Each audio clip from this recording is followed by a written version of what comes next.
irmãos, a paz do Senhor. Amém. Meus irmãos, a paz do Senhor. Amém. Deus abençoe a todos nesta noite. Deus possa prosperar a vida, a casa, a família, as finanças, a saúde de todos os irmãos. Quem trouxe a Bíblia, por gentileza, localize o livro de 1 Reis, capítulo de número 19.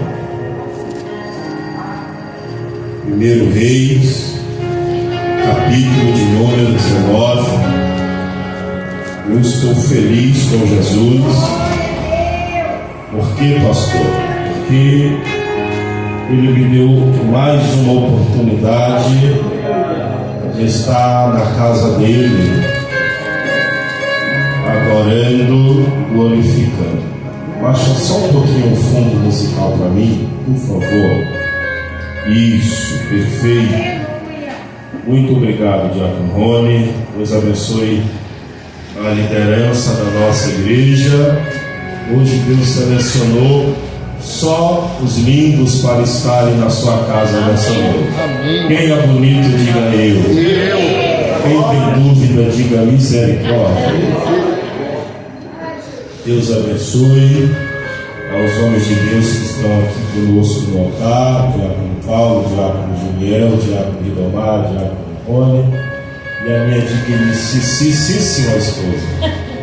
Deus abençoe muito a minha companheira de caminhada.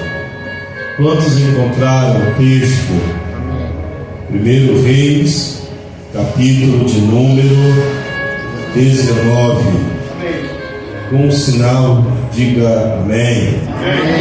Versículo 4 diz assim o texto bíblico: Ele mesmo, porém, se foi ao deserto, caminho de um dia, e veio e se assentou debaixo de um zimbro, e pediu para si a morte, e disse: Basta, toma agora, ó Senhor, a minha alma, pois não sou melhor do que meus pais. Versículo de número 9. Ali entrou numa caverna, onde passou a noite, e eis que lhe veio a palavra do Senhor e lhe disse: Que fazes aqui, Elias? Amém? Podeis assentar? Nós estamos diante de uma noite profética, diante de uma noite onde nós viemos receber uma palavra, alicerçar a nossa vida e a nossa casa na presença do Senhor.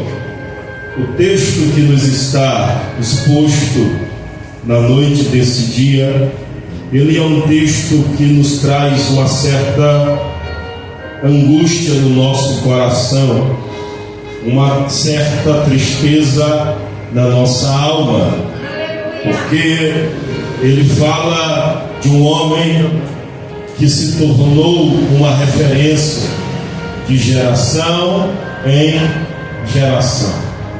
A referência de Elias, ela era tão forte, irmão Ícaro. A referência de Elias, ela era tão poderosa, que um dia Jesus, reunido com os seus discípulos, perguntou deles acerca de o que dizia o povo, acerca de quem era ele. Ele perguntou dos seus discípulos: quem dizem os homens que eu sou? Que é que eles pensam? O que eles pensam que eu sou? Um dos discípulos disse: olha, eles acham que tu és Elias. Então nós podemos entender que a referência de Elias atravessou gerações e gerações até chegar no tempo em que nós estamos vivendo. Só que esse texto em especial, ele traz um momento muito delicado na trajetória do profeta, do homem de Deus, porque ele olha para a sua realidade, para o momento que ele está vivendo, e ele faz uma oração a Deus. Na oração que ele faz a Deus, e talvez na mais difícil das orações, ele olha para o Senhor e diz: Deus, para mim já deu, eu não quero dar mais um passo, eu não consigo caminhar mais uma milha, eu não consigo viver do jeito em que eu estou vivendo, a ponto de ele desabar como homem e dizer: eu não sou melhor do que os meus pais, eu quero morrer, eu quero a morte. Essa não é uma oração que nós estamos esperando de um homem de Deus. Estas não são as palavras que nós imaginamos ouvir e muito menos falar para o Senhor, a ponto de chegar um momento na nossa trajetória em que nós olhamos para tudo o que vivemos na presença de Deus e dizer: Deus, basta, para mim não dá mais, basta, para mim é o limite, basta, para mim é o estopim da minha trajetória. Só que o que me deixa ainda mais perplexo dentro dessa narrativa bíblica não é simplesmente a oração que Elias faz pedindo de Deus a morte. O que me deixa mais perplexo dentro dessa meditação não é o ambiente onde ele está, um ambiente desértico, assentado debaixo de uma árvore. O que me deixa perplexo com essa oração não é saber que Elias está desprovido de algum tipo de companhia física. O que me deixa mais perplexo não é saber que Elias está com a sua força física limitada. Não é isso que me deixa triste, não é isso que me deixa atônito, pensativo, reflexivo. O que me deixa perplexo é saber que tudo o que aconteceu aqui nesse episódio, seguindo a cronologia do texto que está aqui à luz da Bíblia, que me deixa angustiado é olhar para isso e ver que tudo isso aconteceu depois de um culto. Depois de quê, pastor? Depois de um culto. Elias estava no monte com os profetas de Baal e de Acera. Então Elias fez uma oração, e a oração que Elias fez a Deus, segundo a Bíblia, fez com que Deus respondesse com fogo. E Deus respondeu de fato a oração de Elias com muito fogo, consumiu o holocausto. Em outra ocasião, Elias orou, e a Bíblia diz que Deus mandou a chuva que Elias pediu do Senhor. Isso aqui não acontece, diácono Ribamar, depois que ele sofreu uma decepção porque alguém o traiu. Isso aqui não acontece depois que ele olhar na sua conta e perceber que ele não tem recurso financeiro. Isso aqui não acontece depois de ele olhar para a sua casa e talvez entender ou pensar que a sua casa não compactua da mesma fé que ele. Não é assim. Isso tudo acontece depois que termina um culto e Deus responde com fogo. Porque até enquanto nós estamos no ambiente de culto, enquanto nós estamos no ambiente chamado casa de Deus, nós até conseguimos glorificar, nós até conseguimos adorar, nós até conseguimos exaltar. Mas depois que nós saímos desse ambiente de culto, e nós chegamos na realidade que nós vivemos dentro da nossa casa, parece que tudo que a gente fez no ambiente de culto não valeu nada. Parece que todas as adorações que foram ministradas ao Senhor não valeu nada. Parece que todos os louvores entoados não valeu absolutamente de nada. Sabe por quê? Porque parece que Elias esquece por um momento o poder do Deus que ele adorou. Parece que Elias esquece por uma fração de segundo o poder que tem o Deus que ele estava louvando no Carmelo. Parece que ele esquece por uma fração de tempo o poder que tem o Deus que ele ora pedindo para que não chova e não chove. E quando ele diz: Deus, agora eu quero chuva, Deus manda chuva. Porque no meio do culto, depois que termina isso tudo, alguém chega no ouvido de Elias e diz: Elias, eu tenho uma notícia para te entregar. Qual é a notícia? Acabe falou para Jezabel tudo que você fez com os profetas de Baal, tudo que você fez com os profetas de Acera. Acabe contou para Jezabel que você matou os profetas dela, os deuses dela, os baalins dela, e ainda mais, ele contou para Jezabel que o teu Deus, Elias, ele fez descer fogo do céu, e os profetas de Jezabel foram envergonhados diante de todo o povo. Elias pega essa palavra, coloca no seu coração, e então o desânimo entra dentro da sua alma. E isso também acontece com você, comigo, conosco, porque tem hora que a gente esquece o que Deus já fez na nossa vida. Porque tem hora que a gente esquece que um dia a gente orou e Deus respondeu. Tem hora que a gente esquece que um dia a gente se prostrou e Deus abriu a porta que a gente pediu para Ele abrir. Porque a gente não guarda as coisas boas que Deus já fez no ambiente de culto, mas a gente só leva aquilo que alguém disse: eu vou fazer isso. É isso que Elias guarda dentro do seu coração. É isso que Elias guarda dentro do seu ser, dentro da sua alma. Quantos de nós não participamos de momentos com Deus, sentimos a presença dele, vimos o agir do Senhor, e quando alguém traz uma notícia dizendo: olha, Jezabel disse que vai te matar, nós somos os primeiros a pedir a morte. Quando a notícia chega dizendo: olha, Jezabel disse que vai tirar a tua vida, nós nos desesperamos e falamos: Deus, se for para ela tirar a minha vida, eu prefiro que o Senhor me leve. Por quê? Porque a gente esquece, Diácono Ribamar, das experiências que a gente já teve com Deus.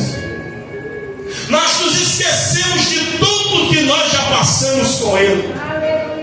Nós nos esquecemos das madrugadas de oração, das noites de vigílias, das manhãs de consagração, das tardes de visita. Nós nos esquecemos de tudo que Ele já fez. Aleluia. E o que é que nós guardamos, pastor? A mensagem que o mensageiro traz dizendo: vão tirar a tua vida. Vão tirar a tua vida. Mas Elias, ele não é um caso isolado. Não, pastor, é claro que não.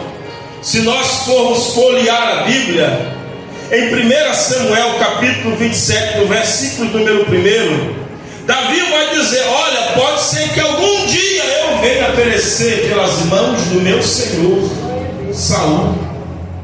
Ele estava fugindo dentro das cavernas de Adulão. Davi também estava angustiado, com medo de quê? Diga, da morte. Com medo da morte. Davi estava com o seu ânimo caído, porque o homem que ele amou e respeitou agora queria tirar a sua própria vida. Mas Davi e Elias não são exceção, não, pastor, é claro que não. Se você abrir a sua Bíblia em Jó capítulo 3, verso 11, Jó vai orar a Deus e dizer: por que que eu não morri dentro da madre da minha mãe? Por que, pastor? Ele está angustiado, como disse o diácono Rony, depois de ter perdido absolutamente tudo que ele tinha. Mas esses homens não são exceção, não? Claro que não. Moisés olhou para o povo que ele tinha em Números capítulo 11, verso 14, disse: Senhor, esse povo é muito pesado para mim. Eu não vou conseguir conduzir esse povo. Eu não vou conduzir Israel. É muito difícil. Jeremias olhou em Lamentações, capítulo 1, verso 20, e disse: Deus, eu estou angustiado.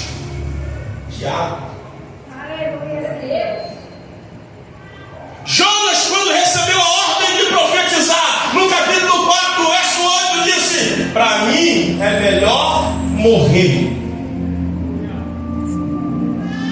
Por que o senhor está falando isso, pastor? Porque não é possível que depois de Deus ter feito tudo o que Ele fez, em algum momento da nossa história, nós olharmos para a nossa realidade e dizer: se for para viver isso, eu prefiro morrer, prefiro parar, eu prefiro desistir, eu prefiro abandonar, eu prefiro deixar, eu prefiro desistir de tudo. Talvez hoje eu não vim aqui pregar para todos, mas eu vim pregar para alguém. Talvez eu não vim pregar para a congregação, mas eu vim pregar talvez para uma alma, para um coração que está batido e angustiado. Por que, pastor? Porque Elias não é Elias quando ele está no monte. Elias não é o Elias quando ele ora e diz: Deus, eu quero que chova. Elias não é o Elias quando a carruagem vem, envolve ele no redemoinho e leva para o céu. Não. Porque quem sabe da nossa realidade somos eu. Só você sabe da sua realidade. Só você sabe quanto você já chorou para estar de pé. Aleluia. Só você sabe quanto você já olhou para si e diz: eu não consigo. Só a gente sabe o nosso limite, até onde a gente é capaz de ir, de aguentar e de suportar. E não é por cargo, não é quem é porteiro, quem é obreiro, quem limpa a igreja, quem cuida do banheiro, quem cuida disso, daquilo, quem é pastor, quem é ungido. Não! Tem hora que a angústia bate na tua alma e você não sabe para onde ir, o que fazer, nem com quem contar. Simplesmente chegou aquilo que Paulo disse: um dia mau. E o dia mau chega, pastor, ele chega. O dia mau bate a porta do nosso coração, ele bate a porta do nosso coração. O dia mau nos aflige, o dia mau ele vai nos afligir. Não tem para onde a gente correr, não tem para onde, mano, é a gente se esconder. Tem hora que ele chega com uma força avassaladora que a gente busca ânimo para se levantar, mas não acha.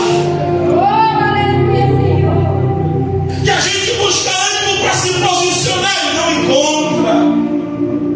Tudo que a gente queria era uma oportunidade de chegar com Deus e dizer: Deus, está aqui tudo que o Senhor me entregou, está aqui tudo que o Senhor me deu, está aqui todas as responsabilidades, está aqui todas as funções, está aqui todas as oportunidades que o Senhor entregou nas minhas mãos. Por que, pastor? Que ele não admite viver essa realidade. Ele está pregando no monte de Deus, está descendo fogo do céu, mas ninguém se converte. Ele está dizendo que Deus ia fazer e ninguém dava crédito à pregação da sua palavra ou da palavra de Deus. Deus está manifestando os seus sinais, mas o povo não queria saber dos sinais que vinham dos céus, da parte do Senhor. Então ele ora. E E eu acredito que a oração para desistir é muito mais difícil do que a oração para Deus descer fogo. Porque na oração para Deus descer fogo, a gente marcha, a gente pula, a gente sapateia, a gente fala em línguas, a gente corre na igreja, a gente se alegra, a gente dá grito, a gente dá glória. Por quê? Porque eu quero ver o fogo descer. Mas a oração para pedir a morte, ela é difícil. A oração para Elias pedir para parar arde no íntimo da sua alma. Porque parece que foi tudo premeditado. O texto diz que ele caminho de um dia no deserto, para debaixo do pé de zimbro. Mas só que lá atrás ele já tinha deixado seu moço. Ele disse: para onde eu vou você não vai, fica aqui, porque agora eu vou ter o meu particular com Deus.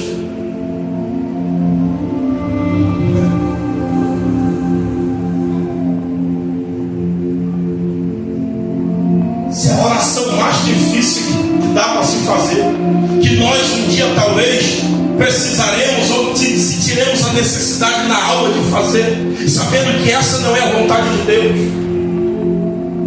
Deus, eu não sou melhor do que os meus pais, eu não sou melhor do que ninguém. Senhor, eu quero a morte. Quando ele pede a morte, ele dorme. O anjo de Deus vem, prepara o fogo, coloca pão sobre a brasa, coloca um odre de água perto dele. O anjo acorda ele e diz: Elias, acorda, come, bebe, se alimenta. Que a oração para Deus descer fogo, ele responde com fogo. A oração para Deus mandar chuva, ele responde com a chuva. Mas Deus nunca vai trazer resposta de oração para quem quer morte, porque Deus não compactua com alguém que quer parar a sua caminhada. Deus não compactua com alguém que quer desistir da sua trajetória. Se você orar hoje e pedir fogo, ele pode até descer fogo. Se você orar hoje e pedir um sinal, ele vai trazer o sinal que você quer. Se você orar hoje e pedir uma resposta, ele vai trazer a resposta que você busca. Mas se você orar hoje e dizer: Deus, confirma se é para mim parar, ele vai dizer: eu tenho pão e tenho água para você.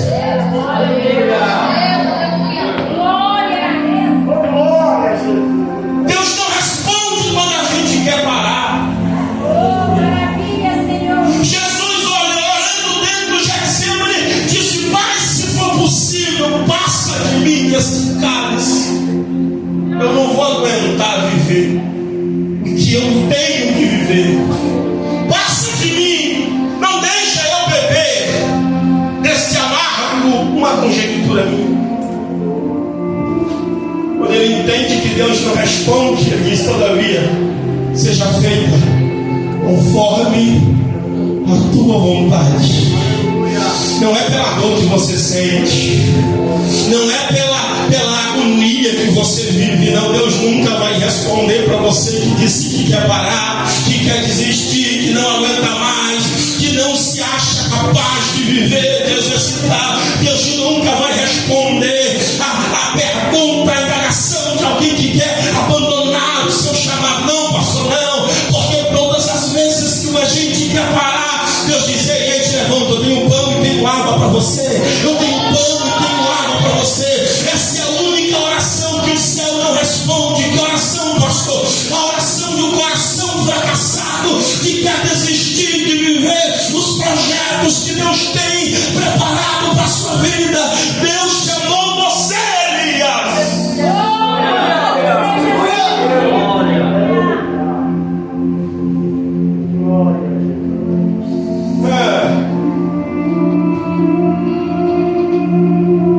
Esse é o momento mais difícil na vida de um crente. Do altar à porta, todos nós já pensamos no discurso para falar para Deus e dizer: chega. Da porta ao altar, todos nós já saiamos da nossa casa e dizer: hoje, para mim, chega.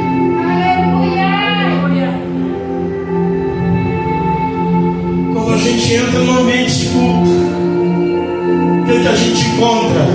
Pão e água. Quando a gente chega no lugar do culto, o que a gente encontra? Pão e água. Eu não sei se Deus vai dar para você o que você pediu.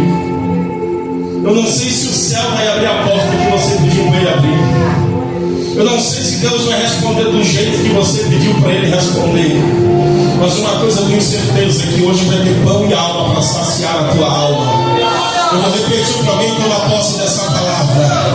Hoje o céu está liberando pão e água. Pão e água para quê? Para você se levantar e continuar na tua trajetória. Você esqueceu o que eu fiz no Monte Elias? Eu esqueci, Senhor, pois é. Eu derramei fogo no céu quando você estava só. Você esqueceu quando os homens vieram te buscar no deserto? Por que, Senhor? Tu orou e eu desci fogo para consumir os homens que queriam te prender e te levar diante de Acabe. E tu acha que agora na tua angústia eu vou te desamparar? Tu acha que agora na tua dor eu vou virar as costas para ti? Tu acha que agora na tua fraqueza eu vou te abandonar? Glória a Deus! Oh, que maravilha, Senhor! Ai! Parar para ir para onde? Parar para fazer o quê? Parar para quê?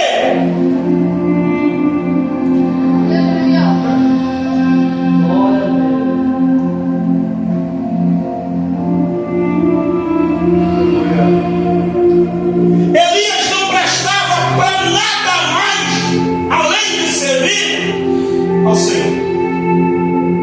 Elias não prestava para mais nada além de servir.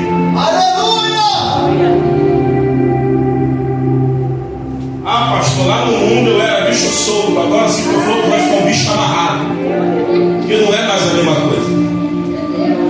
Ah, pastor, lá no mundo eu dançava na boca da garrafa, se tu for agora o joelho vai travar no meio do caminho.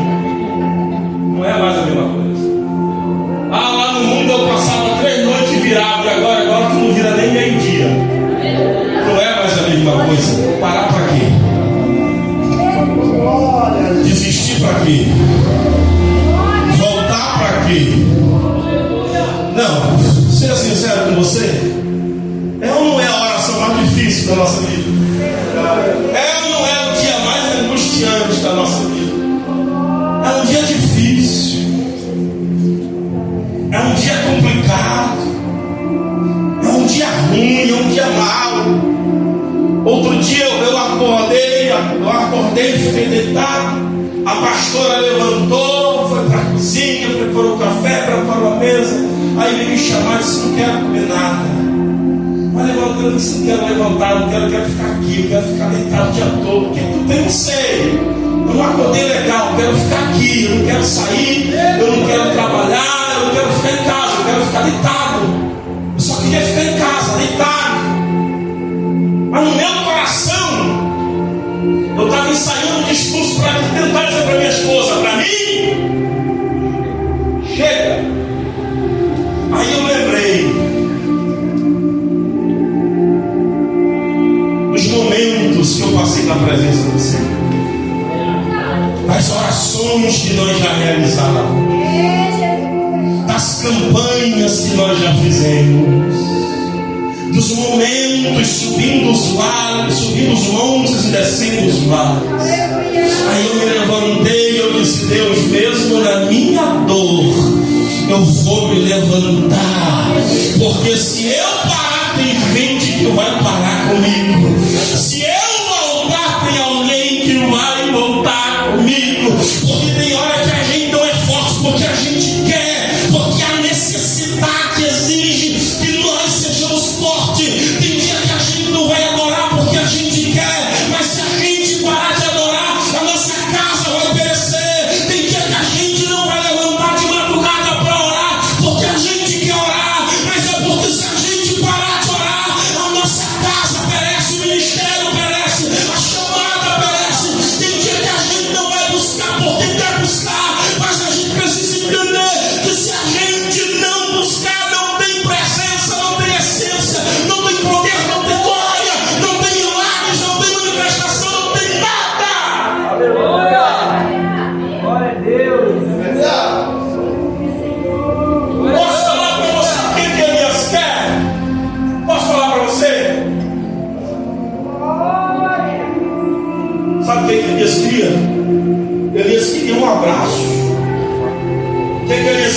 pastor?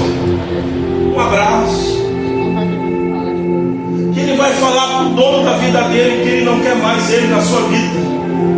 Ele vai dizer: Deus, eu quero morrer. Não dá mais. Eu estou mal. Todas as vezes que eu pensava em parar de agrimar, eu pensava: eu vou parar e vou fazer o quê? Outro dia eu estava fazendo essa semana agora. Estava fazendo um aplicativo no meio da semana. Normalmente quando não tem culto quinta-feira eu faço o aplicativo embora, tentar o que trabalhando, pagar uns boletins que eu tenho.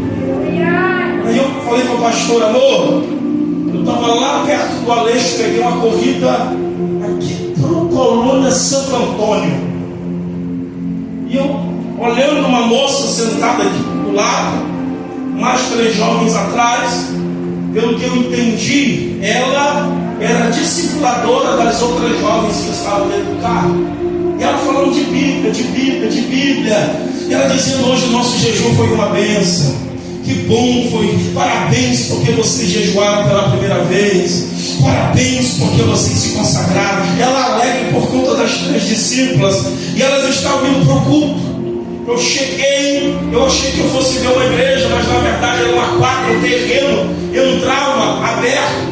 Eu entrei com o carro, as moças desceram, eu manobrei o carro, parei ele, e eu fiquei olhando. O pastor estava pregando.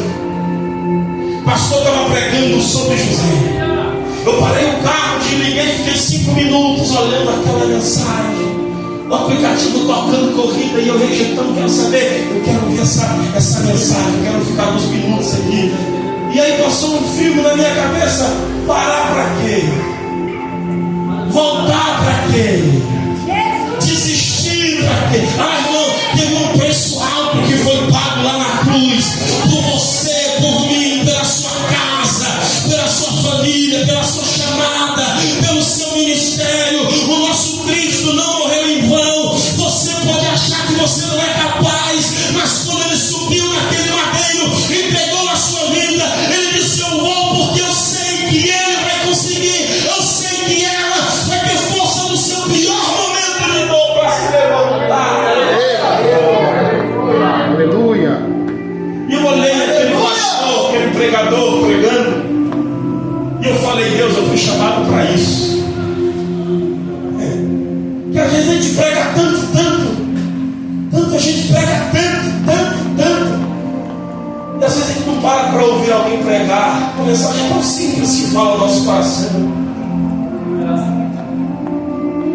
Então Elias se levanta, mas no seu coração ele ainda quer parar. Ele é direcionado ao Horebe, ao monte de Deus. Quando ele chega no Horebe, ele tenta mais uma vez e entra dentro de uma caverna. Só que quando ele entra dentro da caverna, vem a voz de Deus: Elias, o que é que você faz aí? Elias, o que é que você faz aí? Sabe o que Deus está dizendo para ele? Eu não dei pão, Paulo. Eu não dei água para você entrar na caverna de novo. Não é para isso que eu dei para você o que eu te dei. Aleluia, Senhor. Deus não entregou para a gente o que Ele entregou para que nós estivéssemos enfornados dentro de uma caverna.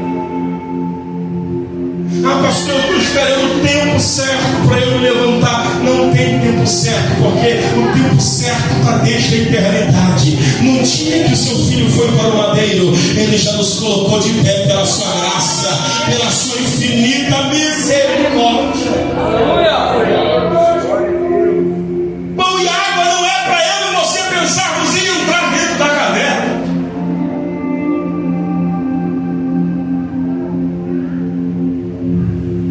Porque tem momentos da nossa vida que nós precisamos entender de uma vez por todas que existem realidades que Deus não vai mudar. Tem realidades que Deus não vai mudar, entenda de uma vez por todas. Não adianta pedir, tem realidade que Deus não vai mudar. Porque tem coisas, como disse ali a missionária Adriana,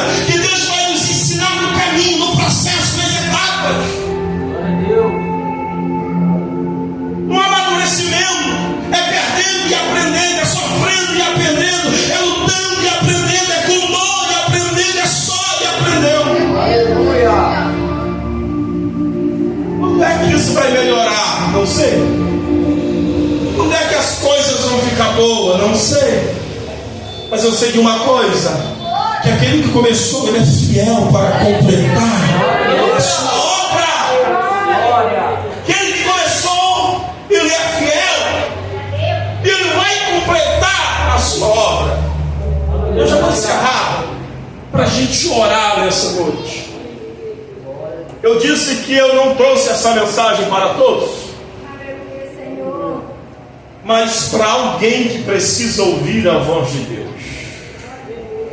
Alguém o que, pastor? Que trama na sua mente, que planeja na sua mente viver um caminho que não é o caminho que o Senhor separou para você viver numa estrada que não é a estrada que o Senhor reservou para você viver, andar por um processo que não é o processo que Deus selecionou para você passar. E é isso que nos faz crescer, é isso que nos faz amadurecer na presença de Deus.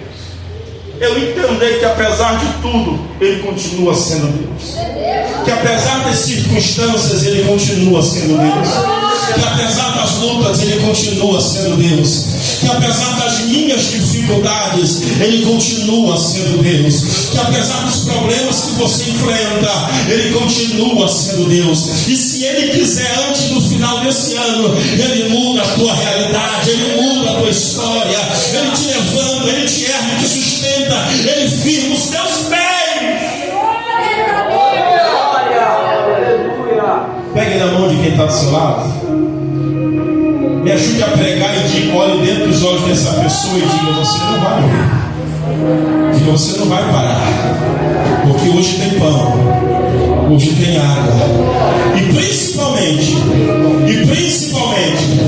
tem a voz dele dizendo: come, bebe e anda, come, bebe e anda, come, bebe e anda. Eu vou repetir para você tomar posse dessa palavra. Em outras palavras, ele está dizendo: te levanta, Elias, te levanta. Deixa de corpo mole, deixa de conversinho. Eu chamei para ser profeta, que enfrentou os profetas de Baal e eu derramei fogo, eu estava contigo. Tu orou, pediu chuva e eu dei chuva, eu estava contigo. Os soldados vieram te prender, tu pediu um sinal e eu não dei o sinal, que veio eles com fogo e eu estava contigo. E aqui nesse momento eu também estou contigo. Eu não deixo os meus desamparados. Eu vou repetir mais uma vez: o Senhor não vai te desamparar. Glória a Deus. Não é assim que as coisas vão desenrolar na sua vida. Você não vai parar porque você escolheu parar. Você não vai retroceder porque você achou que é o tempo de você retroceder.